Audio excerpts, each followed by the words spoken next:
We have a young pastor here. His name is Daniel Darling, and he's written this book, iFaith, Connecting with God in the 21st Century. He pastors in northwestern Chicago area.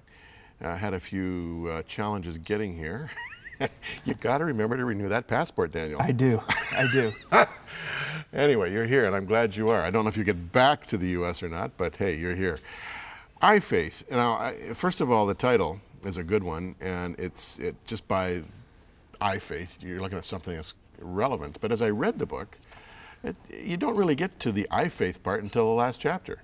And I'm not criticizing it, but what I found as I was reading it is that you're dealing with a lot of the issues that people deal with, whether they're connected to the internet or not, in terms of the gap between beseeching God for something and getting the answer. Tell me about this. Well, you know, I really communicate to our generation, you know, how do we in the 21st century connect to God, and what effect has technology had on that and the way our thinking and the way we think about God. And for instance, my first chapter, I talk a lot about waiting. And if there's anything our generation hates to do, it's to wait. Yeah, you talk about checking your email every 1.2 seconds. Yes. I mean, that's compulsive, Daniel. It is. It is. It's a problem. Did you turn off your BlackBerry? Pray for me. Or your iPhone? I did turn off my iPhone when I came in here. Yeah. What's better, iPhone or BlackBerry? I'm an iPhone guy. I'm an Apple guy, man. If Apple made a car, I would buy it. If they made coffee, I would buy it, definitely.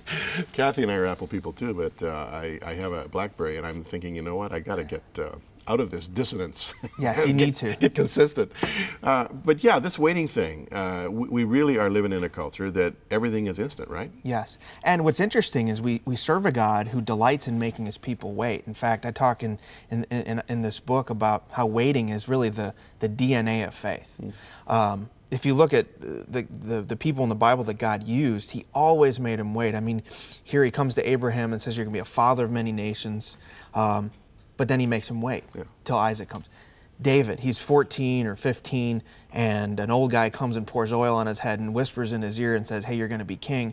Then it's back out to the sheep, and it's many, many years before he's on the throne of Israel. And if you go on and on through the characters of the Scriptures, even Paul, he was met on the road to Damascus by Jesus himself, and yet Paul, if you read, had to wait many years before he became an evangelist. You know, some commentators think he may have spent 14 years in preparation for his actual ministry. Yeah, absolutely. I believe that. And he actually had to make tents for a while. And here he is burning with this passion, and God puts him through this waiting period. And so God delights in making us wait. And so how does our generation, who has had everything at the snap of their fingers, connect with a God who makes us wait? You got so many practical comments in every chapter, you know, observations and thoughts. One of the things that about halfway through the book, maybe 2/3 through, you talk about prayer still mattering. Like, I thought about this, the impact of impatience on prayer. Prayer, it seems to me, is a conversation with the Lord, and probably is about 90% listening to him rather than giving him a shopping list of stuff you want him to do.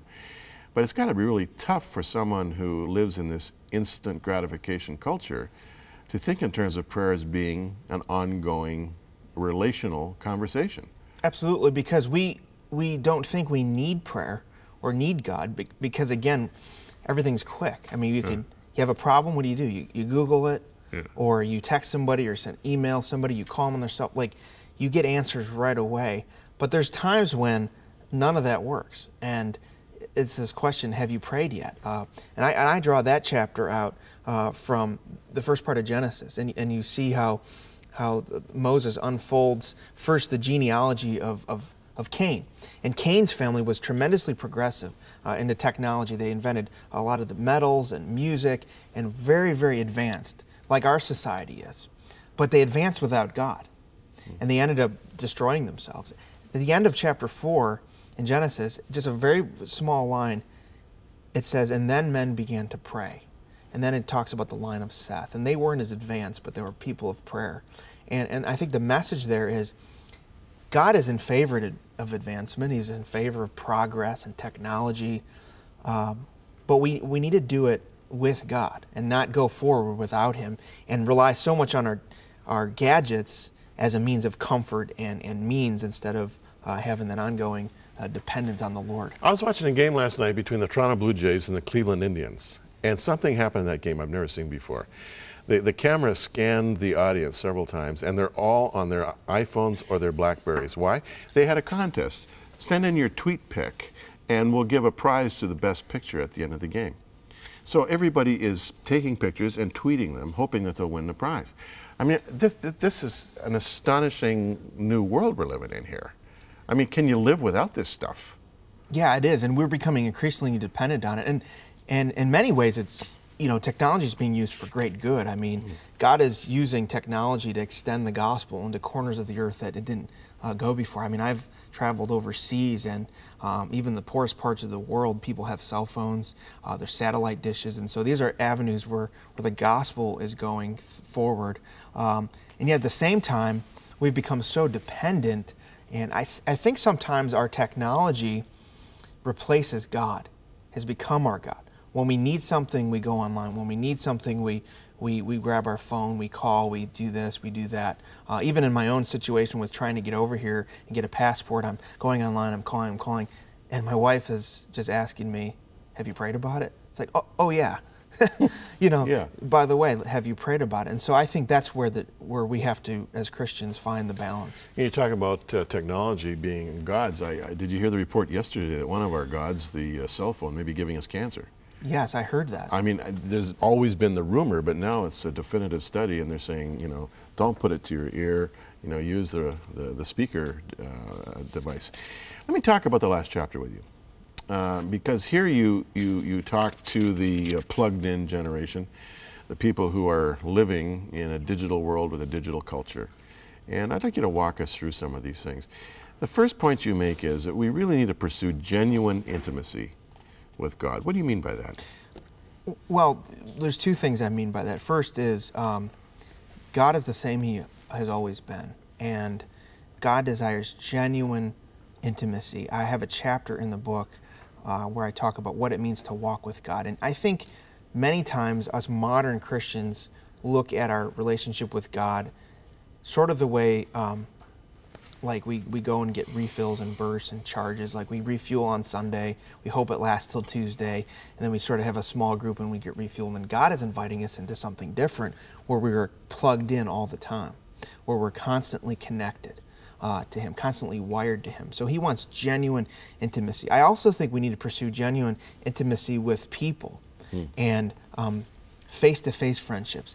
Email and tweeting and Facebook is all wonderful tools that can help us, but the end result should be face-to-face intimacy. And for instance, I may email you, and we may know each other via email, but there's something that happens when we sit face-to-face, we drink a cup of coffee, and we share that soul-to-soul communication. Yeah, absolutely.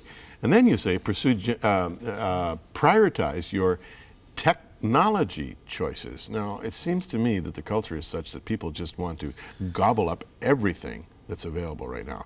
You're saying we can do without some things. Yes, and I'm working on that. I mean, if you would ask my wife, she'd say I still need a lot of work on this, but we need to harness the technology to make sure it's working for us rather than we become slaves. And not just because something is cool and it's new doesn't mean we need to use it. We also need to think about when we add a piece of technology into our lives, what is it doing to us? How will it change us? How will it change our family dynamic?